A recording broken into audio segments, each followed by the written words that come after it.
Hi everyone, welcome to our presentation on cannabis. I'm Misty Cox and you'll be hearing from Javier Campos and Julie Wareham as we move forward. The endocannabinoid system is essentially your body's natural regulatory network, like a master control system that helps keep various bodily functions in balance. This system is constantly working to regulate crucial functions, including how we process emotions, form memories, feel pain, control our appetite, and maintain our sleep cycles. What makes this system particularly fascinating is that it exists through your entire body but has especially important functions in the brain where it acts like a dimmer switch, helping to tune the intensity of the neural communication.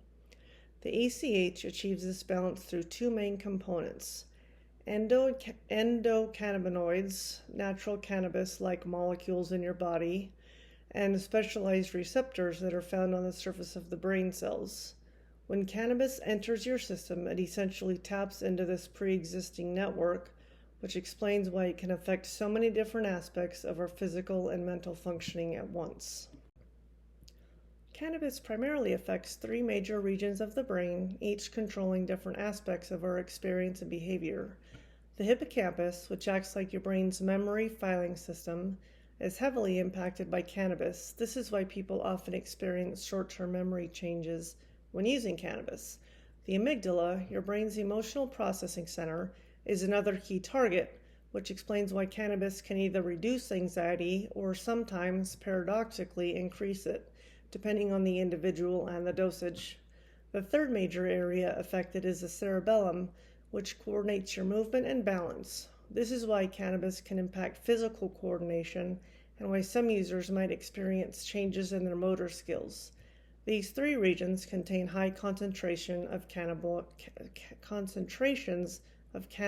receptors. Cannabis primarily works through two types of receptors in our body, known as CB1 and CB2, which act like specialized locks that cannabis compounds can activate. CB1 receptors are found mainly in the brain and central nervous system, with the highest concentrations in areas controlling thinking, the cerebral cortex, memory, the hippocampus, and movement, the cerebellum. These are the receptors that THC primarily targets to produce its psychoactive effects.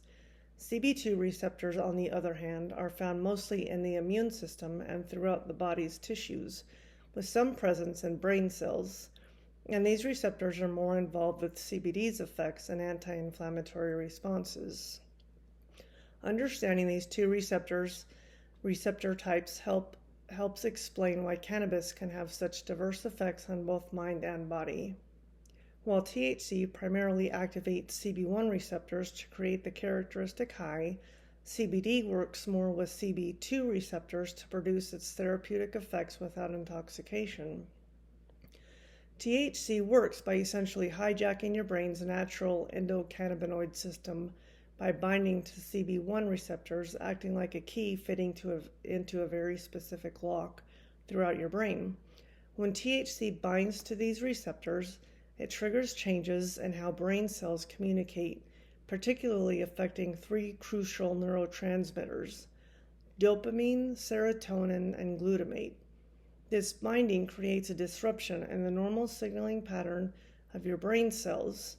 Imagine it's like turning up or down the volume on different aspects of your brain's communication system. What makes THC particularly powerful is its ability to mimic anandamide, your brain's natural bliss molecule.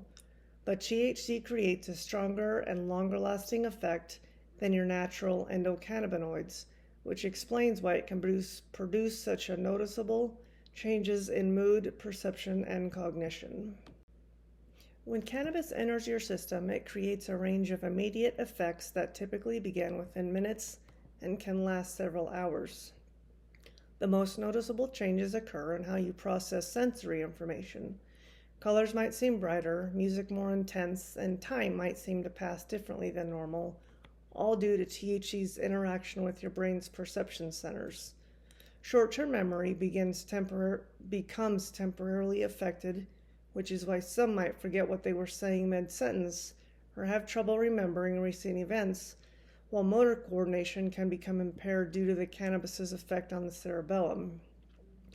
Thought processes can often become altered, leading to changes in creative thinking or problem-solving approaches. And depending on the individual and dosage, people might experience either reduced anxiety and relaxation or sometimes increased anxiety and paranoia. What's particularly interesting about these effects is that they're typically temporary and reversible, with most changes returning to baseline once the cannabis is fully metabolized in the body. The most significant long-term effects involve changes in neural connectivity, essentially how different parts of the brain communicate with each other, particularly in regions controlling memory, learning, and emotional processing. Regular cannabis use can lead to changes in receptor sensitivity, where your brain adapts to the constant presence of THC by reducing the number or sensitivity of cannabinoid receptors, which explains why some people develop tolerance and may experience withdrawal symptoms when stopping use.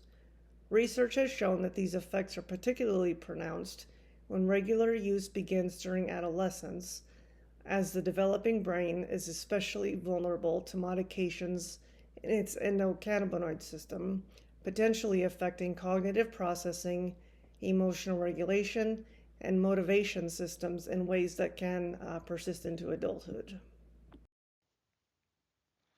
Hi everyone, this is Javier Campos. My pronouns are he, él, and I will talk about the psychoactive substance classification of cannabis. So, cannabis is classified under cannabinoids. They are called that because they interact with cannabinoid receptor on cells, and some of them are classified as psychoactive. THC, the tetrahydrocannabinol, and CBD, the cannabidiol, are the primary compounds found in cannabis. Effects of THC: it can cause euphoria and altered perception and cognitive impairment. Effects of CBD: please keep in mind it is a non-psychoactive, so it is known for its potential effects as reducing inflammation and anxiety. Controlled substance schedule. Cannabis is classified as a Schedule 1 drug. The criteria for the Schedule 1 is to not to be accepted for medical use under federal law and having high potential for abuse. An example of other Schedule 1 substances, we can find heroin and LSD. Now, there's a controversy in cannabis is that despite of having Schedule 1 status, many states have legalized cannabis for medical and recreational use, recognizing its potential therapeutic benefit. And the neurocognitive and psychological effects of cannabis. Cannabis interacts with the endocannabinoid system in the brain. These affect receptors involved in mood, appetite, and memory. It has a neurocognitive effect like memory impairment by making it difficult to form new memories and to recall information. It can also alter making decisions by making the person more impulsive and giving them impairment judgment. Cannabis can create also long-term structural brain changes by reducing the gray matter. Also has physiological effects. Include cardiovascular issues, increasing the right heart, the blood pressure, and respiratory problems by reducing lung functioning and oxygen intakes. And it can also cause damage to the liver and kidneys. So here's our case study. This is a fairly brief summary, and a detailed explanation can be found in the attached PDF. So we have Mark Johnson. He's a 28-year-old African-American male who lives alone. His primary language is English. He identifies as heterosexual and was raised Catholic. He's found himself increasingly distanced from his family due to some personal conflicts and just a lack of understanding of his struggles. Mark's life has taken a challenging turn in recent years. Now he grapples with low-income status, which has significantly impacted his mental health. Financial stress coupled with job instability has led him to rely heavily on cannabis as a coping mechanism. So while he initially used it to relax and relieve stress from his day, now his daily consumption has escalated to a dependency, and he's starting to recognize this as being a problem. He has now developed a tolerance to cannabis, finding that he now needs to consume larger amounts to achieve the same effects. This increase in use has not come without consequences. He frequently reports withdrawal symptoms, including anxiety and irritability, when he attempts to reduce how much he uses. However, within his friend group, cannabis use is not only accepted, but it's normal. This peer pressure, combined with the stigma associated with seeking help for substance use, makes it difficult for him to envision a way out of his circumstances. As an African-American male from a low-income background, he faces societal stigma and barriers to even accessing mental health care and support. These factors complicate things for him, and he isn't as willing to seek help because he fears being judged and is unsure of how to navigate the system altogether. Additionally, his estranged family relationships foster a sense of isolation, making it challenging for him to build a supportive community outside of his small circle of friends. Finally, when Mark decided to seek counseling, he presented with a wide range of issues. He reported increasing anxiety, difficulty concentrating at work, and a growing sense of social withdrawal. Concerned about his reliance on cannabis, especially in light of recent legal troubles related to possession charges, he recognized that he needed to make a change. All right, now we are on to our treatment plan and recommendations for Mark. So first, our screeners. We decided that ASSIST, the alcohol, smoking, and substance involvement screening test, as well as the CAST, the cannabis abuse screening test, would be good initial screeners to administer. The diagnosis, F12.20, cannabis use disorder. And lastly, our recommendation for level of care and overall treatment. We decided to go with a level 2.1, just an IOP program. He's classified as moderate due to daily use impacting daily function. The IOP will be enough to really help him with some of the challenges that he's facing.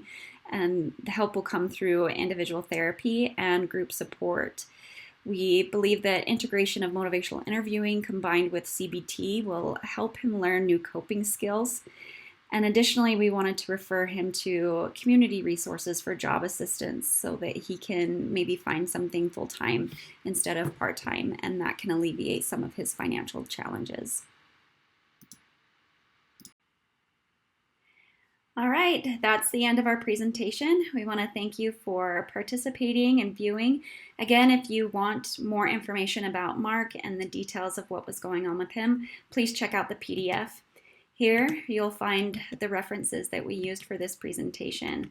Again, we hope that it was informative and that you enjoyed it, and we'll see you in class.